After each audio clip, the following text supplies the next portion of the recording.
What Ivy saw broke her heart. Through the slightly ajar door of room 412, there they were. It wasn't the dramatic, cinematic explosion of betrayal she might have expected. It was the domesticity of it that felt like a slow-turning blade.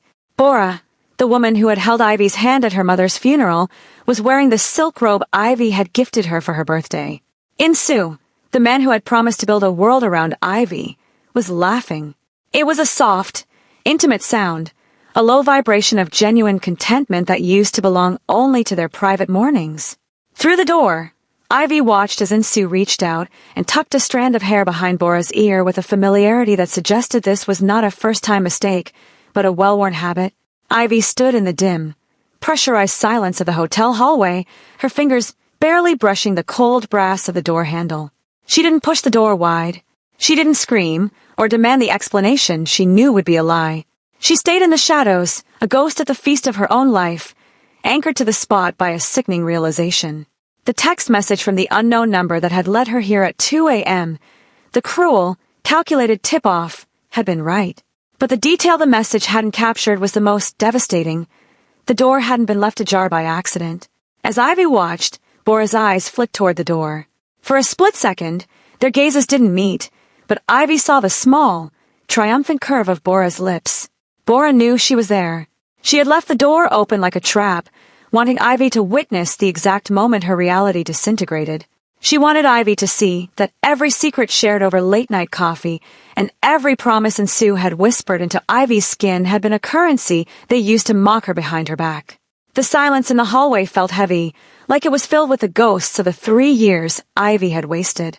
She thought of the sacrifices she had made for Insu's career, the way she had made herself smaller so his ego could breathe, and the way she had trusted Bora with her deepest insecurities. All of it was now fuel for their fire. The silence lasted for exactly 10 seconds before Ivy turned away. In those 10 seconds, the sound of her heart breaking was not a sharp snap, but the sound of something soft and vulnerable hardening into cold, unyielding stone. She didn't want a confrontation. She wanted an exit. As she pivoted, leaving the laughter behind, the weight of the betrayal settled into her marrow. She was no longer the woman who had walked into this hotel. That woman was dead, left behind in the sliver of light coming from room 412. Ivy walked toward the elevators, each step a rhythmic vow that she would never again be a spectator in her own life. Ivy retreated from the door of room 412, her feet moving across the plush corridor carpet with the mechanical precision of a soldier fleeing a scorched earth. The air in the hallway felt thin, insufficient for the sudden, crushing weight in her chest. She reached the bank of elevators, her hand trembling as she pressed the call button, but the metal doors remained shut, mocking her need for a quick escape. Her knees, usually so reliable, began to give way, the adrenaline that had carried her here curdling into a heavy, cold despair. "The air is better if you breathe through your nose," a voice said, cutting through the silence of the hallway like a serrated blade. Ivy flinched, spinning around to find a man leaning against the mahogany paneling of the service alcove. It was Kang Min-hyuk. He was dressed in a charcoal suit that seemed to absorb the dim light of the hotel, his presence so absolute that it seemed to shrink the corridor around them. To the public, he was the vice architect, a man who rebuilt skylines and dismantled rivals with equal indifference. To Ivy, he was the ghost who sat in the back of the legal briefings she translated, a man who never spoke, but always seemed to be calculating the cost of every word. He didn't move to steady her. He didn't offer a handkerchief or a hollow word of comfort. He simply watched her, his dark eyes tracing the tracks of the tears she hadn't realized were falling. "I have been watching that door for 40 minutes, he stated, his voice a low, gravelly vibration. "Insu is a man of predictable appetites, and Bora is a woman of expensive debts. They are a logical equation, Ivy. You are the only variable that doesn't fit." Ivy wiped her face with the back of her hand, her pride flaring through the pain. "You knew? You've been tracking them." "I don't track people for sport," Min-hyuk replied, pushing off the wall and taking a deliberate step into her space. "I track assets. Insu has been leveraging your family's connections to cover his gambling losses in Macau. Bora has been feeding information to your competitors in exchange for a clean slate on her own father's bankruptcy. They didn't just break your heart, they've been harvesting your life for parts." He reached out, his gloved fingers catching a stray tear before it could reach her chin. He didn't wipe it away gently, he crushed it. "I am not here to save you, Ivy. I am here because the information you carry in your head, the legal backdoors to the Ensue group, is too valuable to be left in a woman who is about to collapse. He leaned in closer, the scent of expensive tobacco and cold rain surrounding her. I have a penthouse in Hanamdong with a room that Ensue's name can never enter. I have a war room where we can dismantle everything they think they've won. You can stay here and wait for them to come out and offer you a scripted apology, or you can get in my car and become the most dangerous thing they've ever encountered. He pressed the elevator button for her, the doors sliding open with a soft chime. Don't cry, he commanded, his gaze pinning her to the spot. Crying is a confession of defeat. Walk out of this hotel with your head held high. Make them wonder why you aren't screaming. Make them wonder what I've told you. Ivy looked at the open elevator, then back at the man who was offering her a different kind of cage, one built of power and vengeance. She stepped inside. As the doors closed, severing her connection to the hallway and the ghosts of room 412, she realized she wasn't choosing a savior. She was choosing a weapon. Ensue arrived at the apartment at 5 a.m., the early morning fog of soul clinging to his expensive wool coat like a guilty conscience. He felt a surge of adrenaline, the kind that follows a successful deception, a cocktail of arrogance and the lingering heat of Bora's skin. He expected to find Ivy as he always did, asleep in their bed, her breathing steady, a predictable fixture in the home he had allowed her to decorate. He had his apology ready just in case she had woken up, a lie about a late-night site inspection, and a dead phone battery. He reached into his pocket, slid his keycard against the electronic lock, and waited for the familiar, welcoming chirp of the mechanism. Instead, the lock let out a long, jarring red beep. Ensue frowned, trying again. He cleaned the chip on his sleeve and pressed it firmly against the sensor. Red. Denied. A cold prickle of unease bypassed his ego and settled at the base of his neck. He hammered his fist against the mahogany door, the sound echoing hollowly down the silent hallway of the luxury complex. Ivy, he called out, his voice sounding thin in the empty air. There was no response. No muffled footsteps. No light flicking on under the door. He tried the service code, a sequence only he and Ivy knew. The system remained unresponsive. It was as if the apartment itself had developed a sudden, violent amnesia regarding his existence. When he finally gained entry an hour later through a bewildered building manager, the silence that met him was more devastating than a scream. The apartment was pristine, but it was hollow.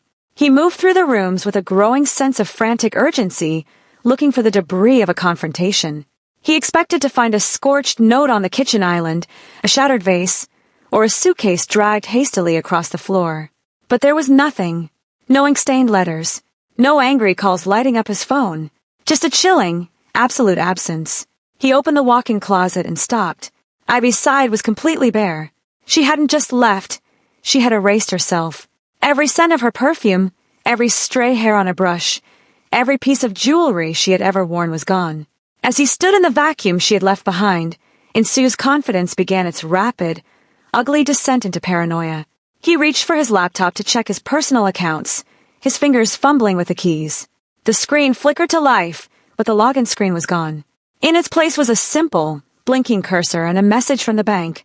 Access revoked by primary trustee. The blood drained from Ensue's face. He wasn't just locked out of his home. He was locked out of his empire. Ivy was the one who managed the shell companies. She was the one who held the encrypted keys to the Macau accounts and the offshore shipping logs. As the sun began to rise over the Seoul skyline, painting the room in a cold, unforgiving gray, Ensue realized the true nature of her revenge. She hadn't stayed to fight him. She had simply taken the floor out from under him and vanished into the shadows, leaving him to fall in total silence. He reached for his phone to call Bora, but his hands were shaking so hard he dropped it. The predator had become the prey, and he didn't even know where the hunter was hiding. From the 62nd floor of the Kong Group headquarters, the world below looked like a sprawling, backlit chessboard.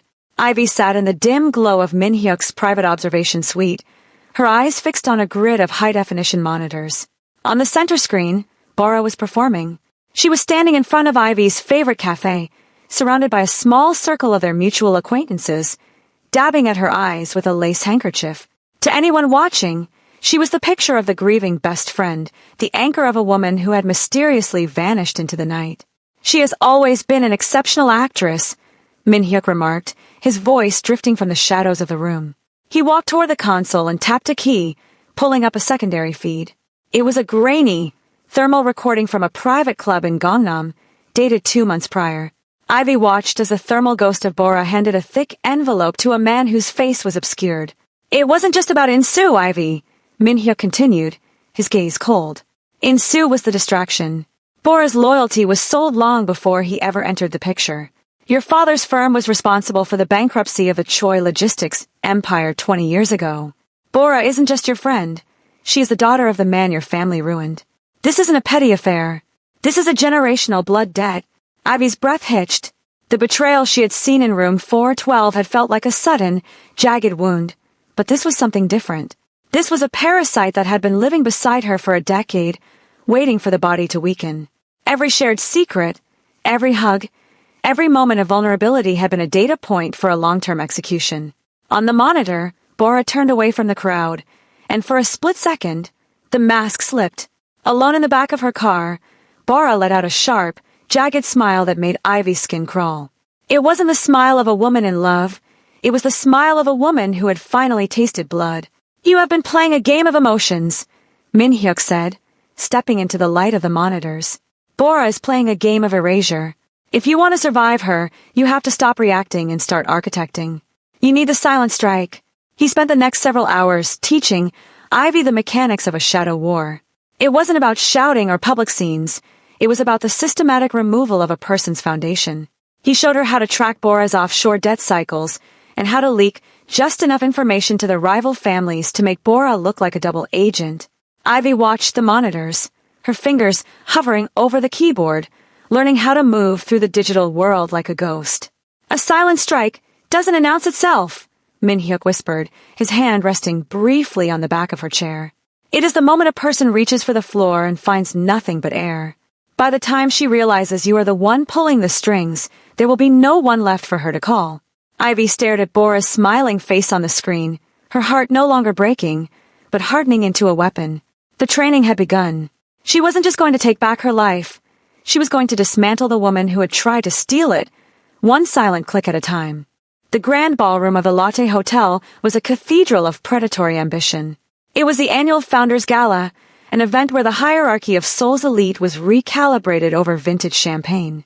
In-soo moved through the crowd with a forced, manic energy, his hand gripping Bora's arm with a desperation he hoped looked like affection. To the outside world, they were the new power couple, the survivors of Ivy's unfortunate breakdown and subsequent disappearance. In-soo had spent the last week spinning a narrative of a woman who had spiraled into instability, leaving him to pick up the pieces of their crumbling firm. Beside him, Bora was radiant in a shimmering champagne gown, her face a masterpiece of practiced humility and subtle triumph. They were deep in conversation with a major investor when a stunning grand entrance was made. The atmosphere in the room changed instantly, as if the oxygen had been sucked out of the space. Kang Min-hyuk stepped into the light. He didn't walk so much as he reclaimed the floor, his presence a dark, gravitational force that demanded total silence. But it wasn't Min-hyuk who caused the glasses to stop mid-clink and the whispers to die in throats. It was the woman on his arm. Ivy didn't look like a woman who had spent the last 10 days in hiding. She was draped in a silver gown of structured silk and obsidian, shimmering like the scales of a serpent. It wasn't a dress, it was a statement. Her hair was pulled back into a sleek, severe knot, revealing a face that had been stripped of its warmth and replaced with a terrifying, marble-like clarity. She didn't look at the cameras, and she certainly didn't look at the man who had shared her bed for 3 years. In-soo felt the blood drain from his face, his heart hammering a frantic rhythm against his ribs. He waited for the scene. He waited for Ivy to storm across the floor, to throw her drink in his face, or to scream the truth of room 412 to the gathered press. He was prepared for her rage. He had built his defense against her anger. But as Ivy and Min-hyuk glided past them, she didn't even blink. Her gaze remained fixed ahead, her eyes as vacant and cold as the deep ocean. She walked within inches of Bora, her hand brushing against Bora's shimmering dress, and she didn't offer so much as a flicker of recognition. It was as if In-soo and Bora had ceased to be physical matter, as if they were nothing more than the air she breathed and immediately discarded. The room went cold. The elite of Seoul watched as Min-hyuk leaned down, whispering something into Ivy's ear that made her lips tilt into a small, wide smile. In that moment, In-soo realized the gravity of his mistake. Rage would have meant she still cared. Rage would have been a bridge he could cross. But this absolute, clinical indifference was the sound of a door being locked from the outside. Ivy hadn't come to reclaim her place at his side.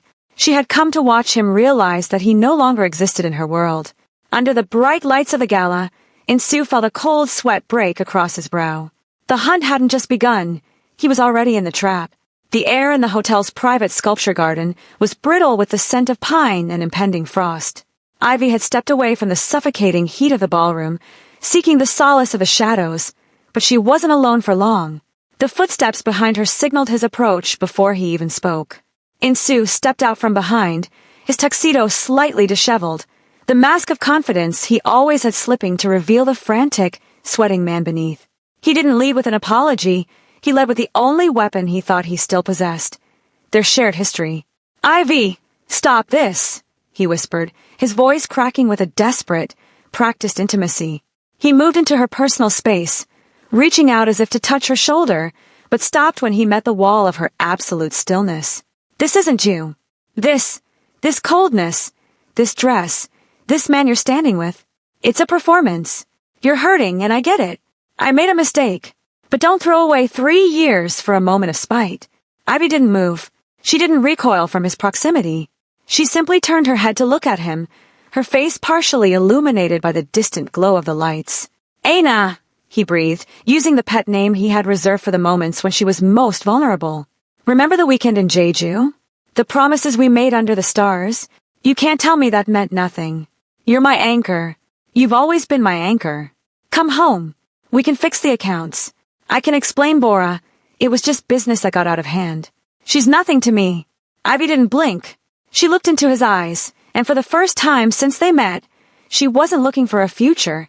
She was performing an autopsy on the past. She began to count. 1. She saw the way his eyes darted to the side, looking for an exit even as he spoke of love. He wasn't afraid of losing her. He was afraid of losing the stability she provided. 2. She remembered the smell of the hotel hallway, the sight of Bora's ivory silk, and the sound of his laughter echoing through the ajar door. She realized that his anchor was just a word he used for someone he expected to hold the weight while he drifted. 3. The final second ticked by, a silent gavel falling in the courtroom of her mind. It was the exact amount of time she had stood outside room 412. The exact amount of time it took for the last spark of her old self to go dark. 10 seconds ensue, she said, her voice so steady it sounded like a death knell. He blinked, confused. What? What are you talking about? That's how long I stood at the door of room 412, she replied, stepping toward him until he was forced to back away into the shadow of the marble. Her eyes were bright, not with tears, but with a terrifying, newfound freedom. I saw the door was open, Insoo. I saw the laughter. I saw the robe, and for a moment, I thought my world had ended. But standing here now, looking at you, I realized I was wrong. She leaned in, her voice dropping to a lethal, intimate whisper. The door wasn't open, so I could see your betrayal. It was open, so I could see my exit. Thank you, and especially Bora, for letting me out, Insoo. I've never breathed better than I have since I left that hallway. She turned and walked back toward the lights, leaving him standing in the dark, clutching at a history that no longer had a witness. He tried to call her name, but the words died in his throat. He wasn't just a cheater anymore. He was a man who had realized too late that the woman he thought he owned had finally, irrevocably, become her own sovereign. The destruction of Insoo and Bora did not begin with a bang. It began with a soft, rhythmic hum of a high-speed industrial shredder in a basement office they didn't know existed. Min-hyuk sat in his high-backed chair, watching the financial feeds with the detached focus of a surgeon. Beside him, Ivy sat with a tablet, her face illuminated by the data that was currently acting as a digital noose around Insoo's neck. They weren't just attacking his company, they were performing a systemic erasure, removing his name from the ledger of the living. By 9 a.m., the first blow landed. Insoo was in the middle of a frantic board meeting when the doors were pushed open by federal investigators from the National Tax Service. They didn't come with questions, they came with boxes. The documents Ivy had meticulously organized over the past week, the hidden ledgers, the offshore gambling transfers, and the forged permits for the Gangnam project, were now evidence in a multi-million-dollar fraud investigation. Insoo watched, his mouth agape, as his hard drives were seized and his personal accounts were frozen in real time. The narrator noted the clinical silence of the room. The board members, Men and Sue had considered his closest allies, didn't defend him. They simply stood up and walked out, their loyalty evaporating the moment his net worth hit the floor. But the erasure of Bora was a more intimate execution. Min-hyuk didn't target her finances. He targeted her oxygen, her social standing. While she was at a luxury boutique, attempting to buy her way out of her growing anxiety, every major socialite and influencer in Seoul received a synchronized notification. It was a leaked audio recording, crystal clear and devastatingly cold. It was Bora's voice from the night of the betrayal, gloating to her hidden benefactors about how easy it had been to dismantle Ivy's life. She actually thought I loved her. The recording hissed through 1,000 speakers. She was so blinded by her own kindness that she didn't see me sharpening the knife for 10 years.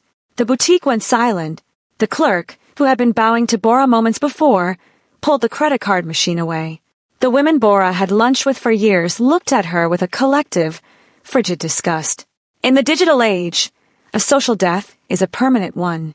By noon, Bora's phone was a graveyard of blocked numbers and rescinded invitations. Her father's creditors, sensing the shift in the wind, began calling in her debts with a sudden, predatory urgency. Ivy watched the feet of Bora standing alone on the sidewalk, clutching her designer bag as if it could protect her from the stares of the passers-by. There was no joy in Ivy's eyes, only a quiet, settling peace. "Is it enough?" Min-hyuk asked, his voice low in the quiet office. "It's not about enough," Ivy replied, looking away from the screen. "It's about balance. They wanted me to be a shadow in their world. Now they are the ones fading out." The systemic erasure was total. By sunset, Insu's architecture firm had been delisted, and Bora's name was a synonym for treachery in every corner of the city. They hadn't just lost their status, they had lost their foundation. Min-hyuk and Ivy had dismantled the world they stole, piece by clinical piece, leaving Insu and Bora to wander the ruins of a life that no longer recognized their names. The victory felt like ash in Ivy's mouth the moment she stepped into Min-hyuk's private study and saw the file left open on the mahogany desk. It was a surveillance log dated weeks before the night at the Shilla. Her heart, which she thought had finally turned to stone, gave a sickening lurch. There, in cold, black and white print, was a detailed itinerary of Insu's movements, and her own. She realized with a jolt of horror that Min-hyuk hadn't just been a witness in that hallway, he had been the architect of her presence there. The anonymous tip, the slightly ajar door, the perfectly timed intervention, it wasn't a coincidence of fate. It was a choreographed maneuver. Min-hyuk had known about the betrayal for months, and had waited for the exact moment Ivy's world would shatter to move in. He hadn't rescued her from the fire. He had let her burn until she was desperate enough to take his hand. When the heavy doors creaked open, and Min-hyuk stepped into the room, the air became heavy with the scent of rain and unspoken truths. Ivy didn't flinch. She turned the file toward him, her finger pressing against her own name on the log. "You didn't find me in that hallway, Min-hyuk," she said, her voice a low, vibrating chord of fury. "You placed me there. You knew Insu was in room 412. You knew Bora had the key. You let me walk into that trauma because you needed a reason to freeze Insu's assets, and I was the only one with the legal clearance to do it." Min-hyuk didn't look away. He didn't offer a lie to soften the blow. He walked to the desk, his presence looming over her, as unyielding as a mountain. Insu was moving to sell the Kong Group's intellectual property to a rival syndicate. He was using your signature to authorize the transfers. If I had stopped him before that night, you would have gone to prison as his accomplice. So you used me as bait. Ivy spat, her eyes bright with a new, sharper kind of pain. You watched me stand at that door for 3 seconds and break. You watched the two people I loved most destroy me, and you waited in the shadows because it served your bottom line. How is that any different from what Insu did? How is your protection anything more than a different kind of cage? Min-hyuk reached out, his hand hovering near her face, but he didn't touch her. The distance between them felt like a chasm. The difference, Ivy, is that I am not asking you to be small. I am not asking you to be an anchor for my ego.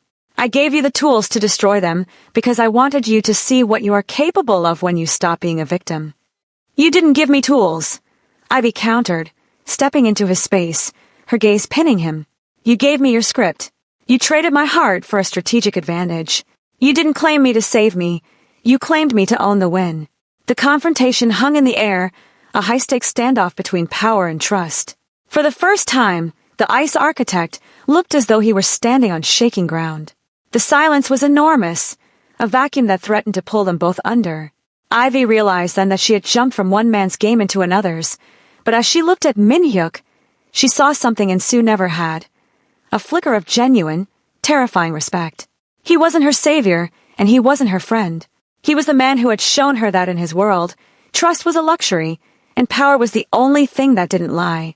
The price of his protection was her innocence, and as she stood her ground, Ivy realized she had already paid it in full. 6 months after the lights went out in room 412, the world had been rewritten. In-soo was a name mentioned only in legal case studies regarding corporate fraud, his once sharp suits replaced by the drab uniform of a state-assigned cell. Bora had vanished from the city entirely. Rumor had it she was working a service job in a coastal town where no one knew her father's history or her own treachery. The narrator noted the poetic justice of their fates. They had wanted to be seen, and now they were effectively invisible. Ivy stood on the glass-railed balcony of the Kong Group's executive suite, 30 stories above the neon pulse of Seoul. The wind was cold, but she didn't pull her coat tighter. She had grown accustomed to the chill. Behind her, the heavy sliding doors hissed open, and the rhythmic click of leather shoes announced Kong Min-hyuk's arrival. He didn't stop a respectful distance away. He came to stand beside her, his silhouette merging with hers in the reflection of the glass. The merger with the Choi logistics firm is complete, Min-hyuk said, his voice no longer just an order, but a report. He handed her a leather-bound folder. The board was hesitant, but they realized that without your signature on the intellectual property release, the entire syndicate would stall. You have them in a deadlock. Ivy didn't look at the folder. She looked at the city, her eyes tracing the skyline she now helped dictate. I didn't sign it for the board, Min-hyuk. I signed it because it's time we stopped playing defense. She turned to face him, and the shift in power was absolute. She wasn't the woman who had collapsed in the hallway of the Shilla. She wasn't the legal translator who waited for his cues.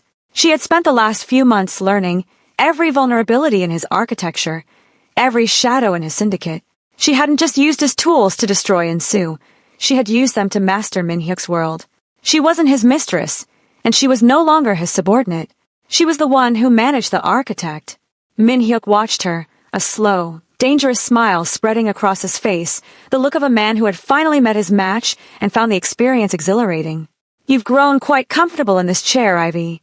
Some might say you've become even more ruthless than I am. I learned from the best, she replied, her voice as steady as the horizon. But as the city lights flickered below, a new notification pinged on the secure tablet resting on the balcony table.